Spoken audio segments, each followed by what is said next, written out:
어르신들, 오늘 2025년 12월 24일 성탄 전야입니다. 다들 가족들과 즐겁게 케이크라도 나누고 계신가요? 그런데 지금 웃으며 케이크 드실 때가 아닙니다. 제가 오늘 어르신들께 드리는 이야기는 성탄 선물일 수도 있지만 준비 안 된 분들에게는 무서운 경고장이 될 수도 있습니다. 바로 일주일 뒤 2026년 1월 1일부터 대한민국의 상속세와 증여세법이 천지개벽 수준으로 바뀝니다. 그동안 집 한 채 달랑 있는데 무슨 놈의 상속세냐고 하셨던 분들, 서울에 아파트 하나만 있어도 나중에 어르신 돌아가신 뒤에 자식들이 그 세금 내느라 집 팔고 길바닥으로 쫓겨나는 비극이 지금 전국에서 속출하고 있습니다. 오늘 제가 이 소식을 가져온 이유가 있습니다. 정부가 오늘 오후에 2026년 상속세 개편안의 최종 시행령을 발표했는데 이게 정말 파격적입니다. 공제 한도를 수억 원씩 올려서 효도하는 자식에게는 세금 한 푼 없이 집을 물려줄 수 있는 길이 열렸거든요. 하지만 법이 바뀐다고 가만히 있으면 될까요? 아닙니다. 이 법을 모르면 남들 세금 0원 낼 때 내 자식만 수억 원의 세금 고지서를 받게 됩니다. 오늘 영상은 어르신들이 평생 피땀 흘려 일군 그 소중한 집과 재산을 자식들에게 온전하게 물려주기 위한 마지막 생존 전략입니다. 제가 지금부터 내년부터 확 바뀌는 상속세 일괄 공제 인상 소식과 효도 상속 공제의 비밀, 그리고 남은 일주일 동안 반드시 해야 할 증여의 기술을 아주 상세하게 알려드리겠습니다. 지금 당장 돋보기 안경 챙겨 쓰시고 이 영상 끝까지 보셔야 합니다. 가장 먼저 전해드릴 기쁜 소식은 상속세 일괄 공제 한도의 대폭 상향입니다. 어르신들, 그동안 상속세 하면 부자들만 내는 세금인 줄 아셨죠? 아닙니다. 집값이 워낙 오르다 보니 이제는 평범한 아파트 한 채만 있어도 상속세 대상이 됩니다. 그런데 정부가 드디어 결단을 내렸습니다.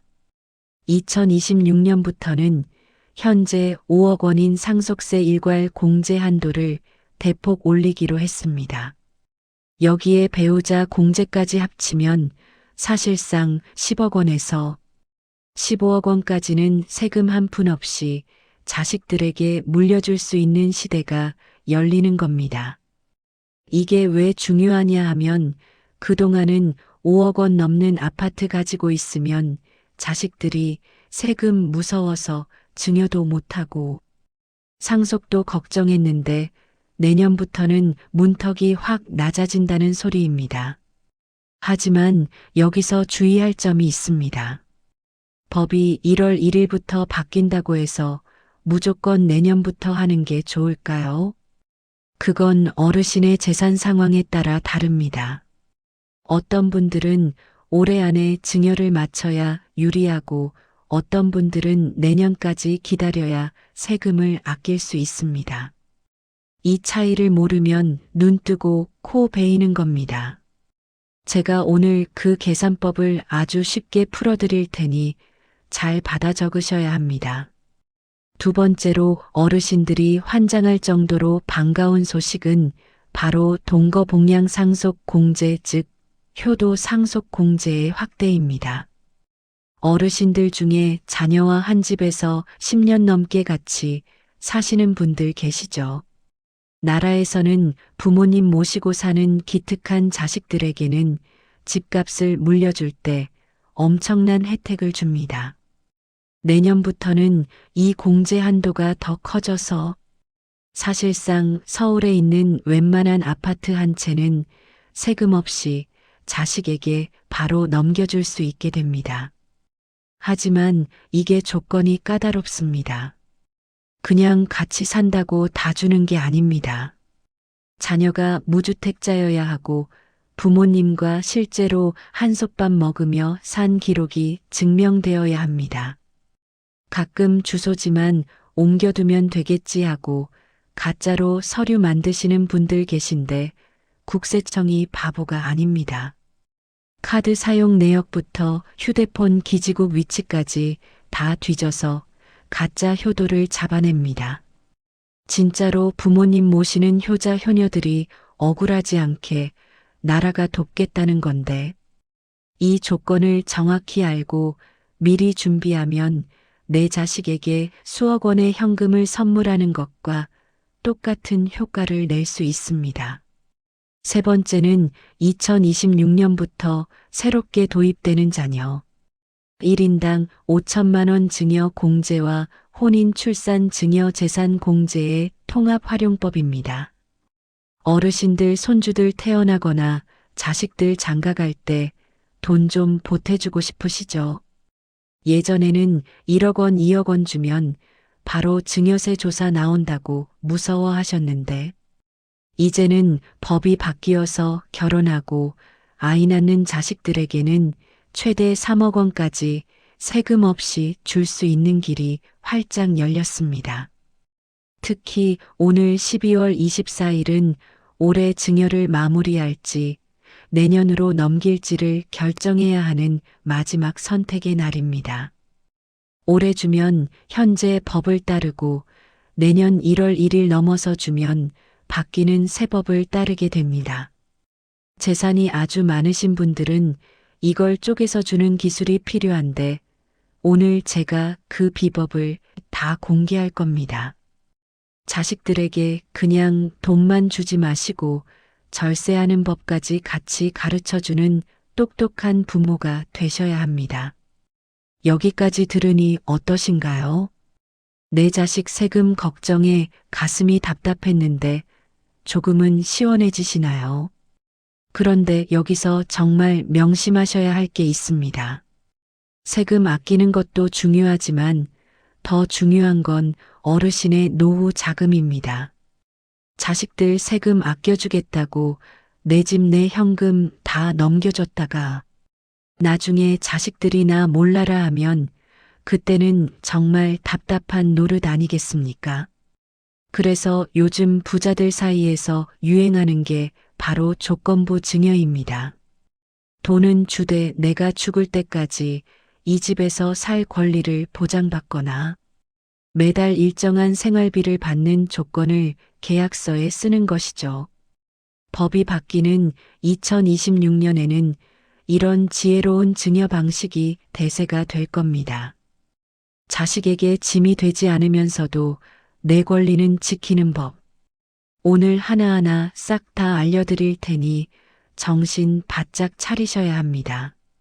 자, 이제 본격적으로 내년 1월 1일 상속세 대개혁에 대비해서 어르신들이 지금 당장 집에서 확인해야 할 3가지 서류와 체크리스트를 알려드리겠습니다. 첫 번째는 내 집의 공시지가 확인입니다. 두 번째는 자식들과의 거주기간 증명입니다. 세 번째는 과거 10년간 자식들에게 주었던 돈들의 기록입니다. 지금 밖은 성탄 전야라 캐럴이 울려 퍼지지만 어르신들의 머릿속은 복잡하실 겁니다. 하지만 걱정 마세요.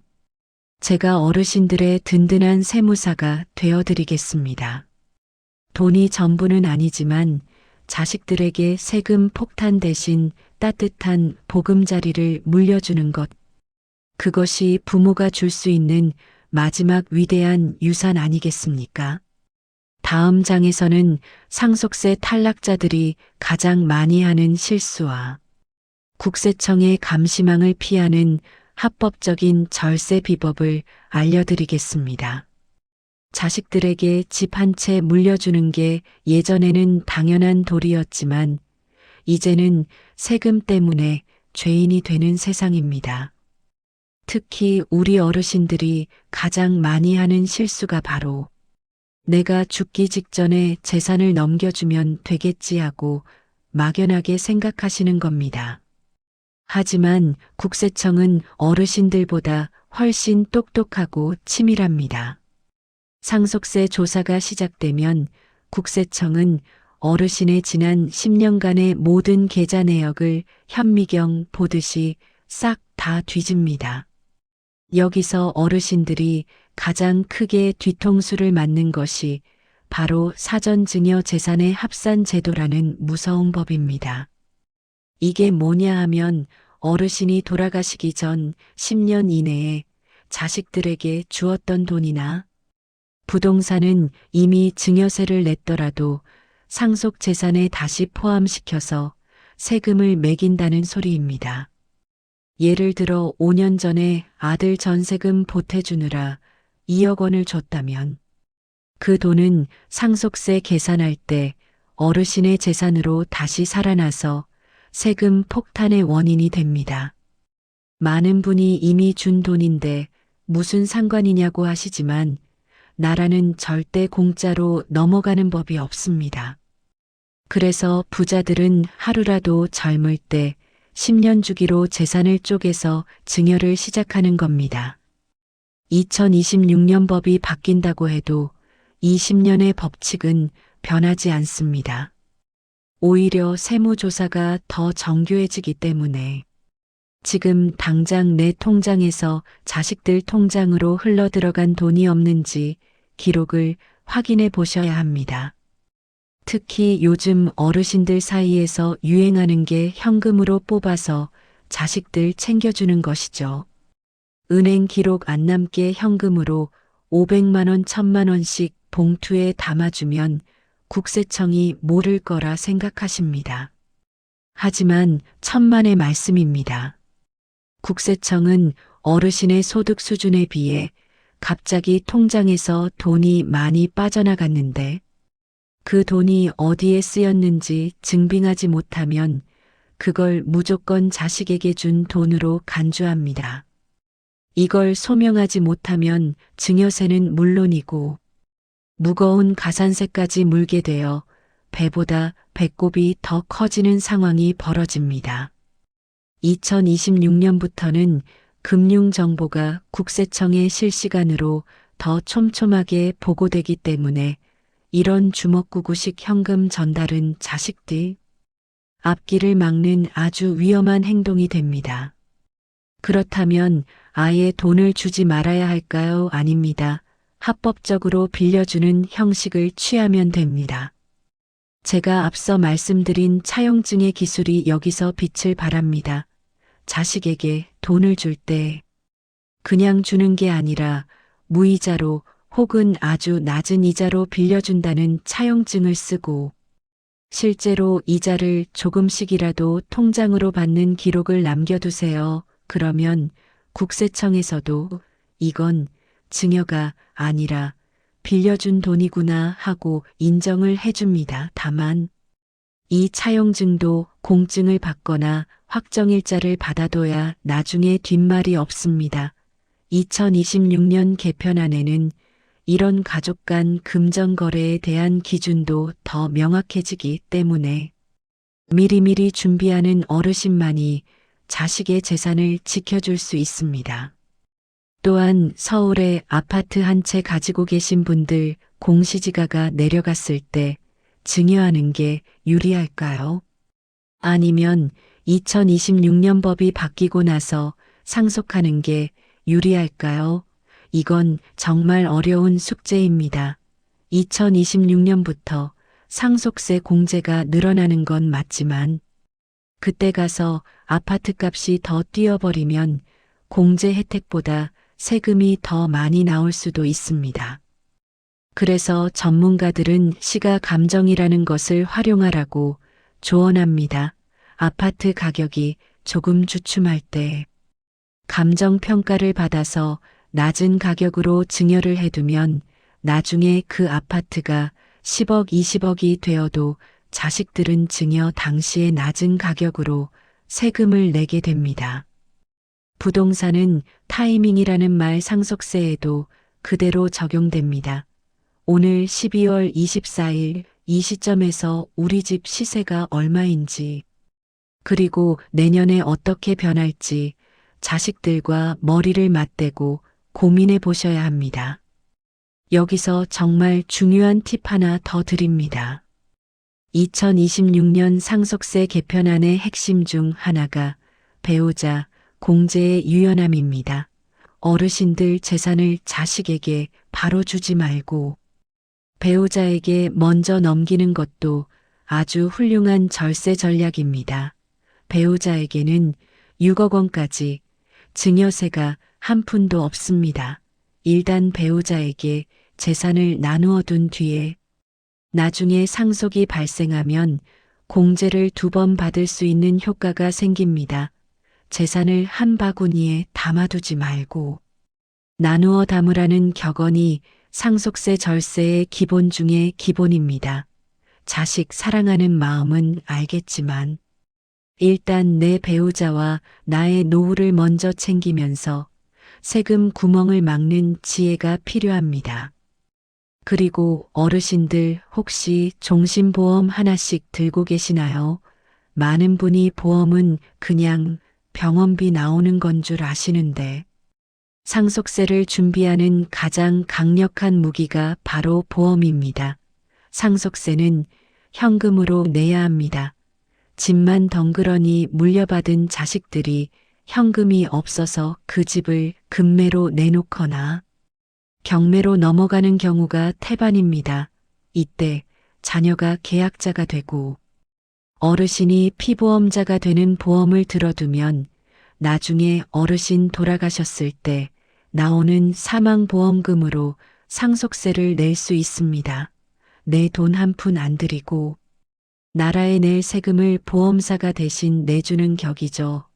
2026년에는 이런 금융상품을 활용한 상속 설계가 부자들뿐만 아니라 평범한 시니어들에게도 필수 과목이 될 겁니다. 지금까지 알려드린 내용들이 조금 어렵게 느껴지실 수도 있습니다. 하지만 이것만 기억하세요. 자식에게 무작정 주는 것은 독이 되고 계획적으로 물려주는 것은 복이 됩니다. 국세청의 눈을 피하려 하지 마시고 법이 정한 테두리 안에서 최대한 혜택을 찾아내야 합니다. 특히 오늘 12월 24일 성탄 전야에 가족들이 모였다면 TV만 보지 마시고 우리 집 재산 상태가 어떤지 상속세 고민은 없는지 진지하게 대화를 나누어 보세요. 그게 자식들에게 수억 원을 벌어다 주는 진짜 성탄 선물이 될 겁니다. 이어지는 이야기에서는 국세청이 가장 먼저 뒤져보는 어르신들의 지출 내역 티땡피 3화 내년부터 도입되는 상속세 자동 계산 시스템의 함정에 대해 알려드릴 겁니다. 또한 1월 1일이 되기 전 딱 일주일 동안 어르신들이 은행에서 반드시 해야 할 서류 작업이 무엇인지 그 마지막 비밀을 공개하겠습니다. 돈은 버는 것보다 지키는 것이 더 중요하고 물려주는 것은 그보다 100배 더 어렵습니다.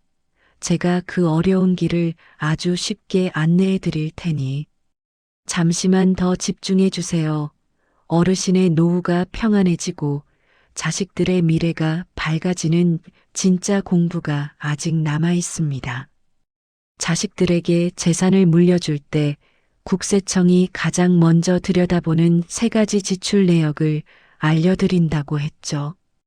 어르신들 이 대목에서 정신 바짝 차리셔야 합니다.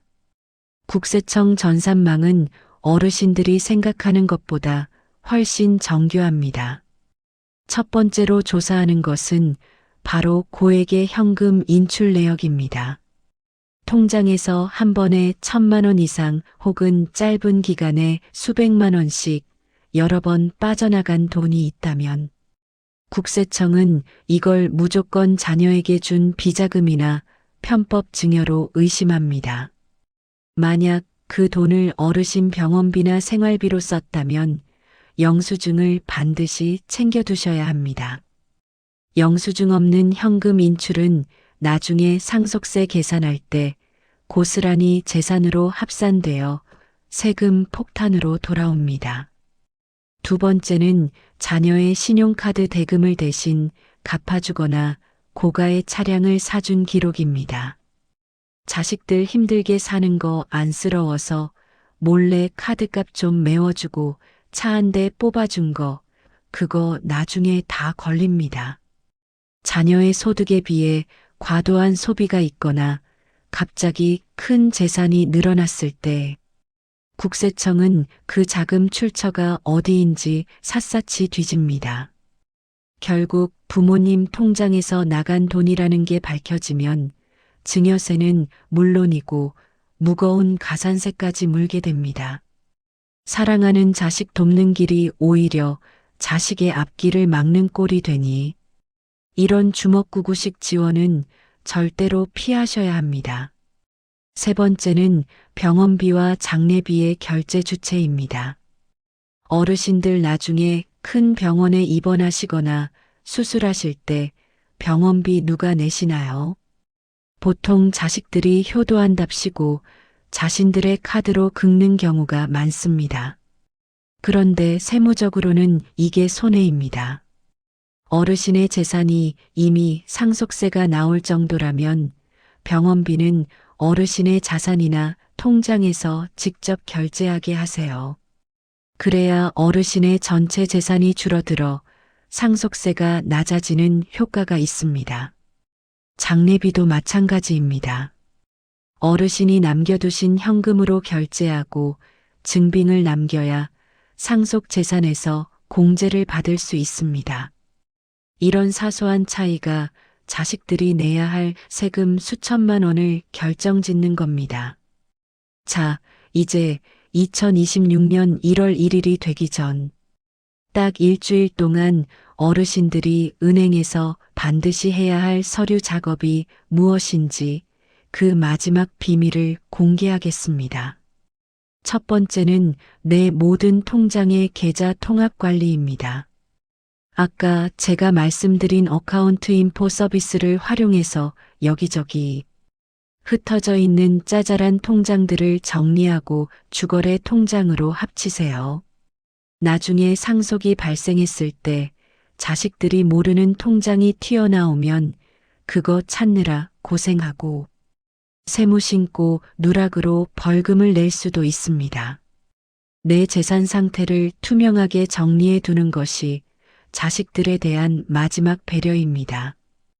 두 번째는 과거 증여 내역의 정리입니다. 지난 10년 동안 자식들에게 주었던 큰돈들이 있다면 지금이라도 차용증을 소급해서 작성하거나 아니면 증여 신고를 마치는 게 좋습니다. 2026년 법이 바뀌면 조사가 더 깐깐해질 텐데 과거의 불투명한 거래들이 발목을 잡을 수 있기 때문입니다. 특히 자녀가 결혼하거나 집을 살 때 보태준 돈이 있다면 지금이라도 세무사와 상담해서 최선의 방어막을 쳐두어야 합니다. 세 번째는 거주주택의 공시지가 확인과 감정평가 고민입니다. 내 집을 내년에 물려줄지 아니면 나중에 상속으로 넘길지 결정하려면 지금의 정확한 가치를 알아야 합니다. 특히 효도 상속 공제를 받으려는 분들은 자녀와 실제로 함께 살고 있다는 증거, 즉 주민등록 등본상의 주소뿐만 아니라 병원 기록이나 택배 수령지 기록 같은 실거주 증빙을 미리 챙겨두세요. 국세청은 서류상의 주소만 믿지 않습니다. 실제로 같이 살며 부모님을 모셨다는 것을 입증해야 수억 원의 세금 공제를 받을 수 있습니다. 어르신들, 오늘 12월 24일 성탄 전야에 제가 너무 무거운 세금 이야기만 드린 건 아닌지 걱정이 됩니다. 하지만 이 모든 이야기는 결국 어르신들이 평생 고생해서 모은 그 소중한 재산을 단 1원도 억울하게 뺏기지 않고 자식들에게 온전하게 전달하기 위한 사랑의 방법입니다. 돈은 버는 것보다 지키는 것이 더 중요하고 물려주는 것은 그보다 100배 더 어렵다고 했습니다. 오늘 제가 알려드린 이 지혜들이 어르신들의 노후를 평안하게 하고 자식들의 어깨를 가볍게 해줄 것입니다. 세상이 아무리 변하고 법이 바뀐다고 해도 변하지 않는 것은 부모의 자식 사랑하는 마음 아니겠습니까? 그 마음이 세금 때문에 상처받지 않도록 제가 항상 곁에서 든든한 길잡이가 되어드리겠습니다. 2026년 상속세 대개혁 그 격변의 시기에 어르신들은 당당하게 승리자가 되실 수 있습니다. 오늘 알려드린 내용 꼭 메모해 두시고 가족들과 진지하게 대화 나누는 시간 가져보세요. 자, 오늘 이야기가 조금이라도 도움이 되셨나요? 그렇다면 어르신들 제가 마지막으로 꼭 부탁 하나만 드릴게요. 지금 보고 계신 화면 아래에 보면 손가락 모양의 좋아요 버튼이 있습니다. 그걸 한 번만 꾹 눌러주세요. 그리고 아직 제 목소리를 매일 듣지 못하시는 분들은 빨간색 구독 버튼도 꼭 눌러주시고요. 어르신들이 눌러주시는 이 버튼 하나가 제가 더 좋은 정보를 찾아서 알려드리는데 가장 큰 힘이 됩니다. 그리고 오늘 이 귀한 소식 어르신만 알고 계시지 마시고 지금 바로 카카오톡으로 친구분들이나 동창분들에게 공유해 주세요. 어이 친구야, 오늘 유튜브 보니까 내년부터 상속세가 다 바뀐다네. 자식들 고생 안 시키려면 이거 꼭 봐야겠어.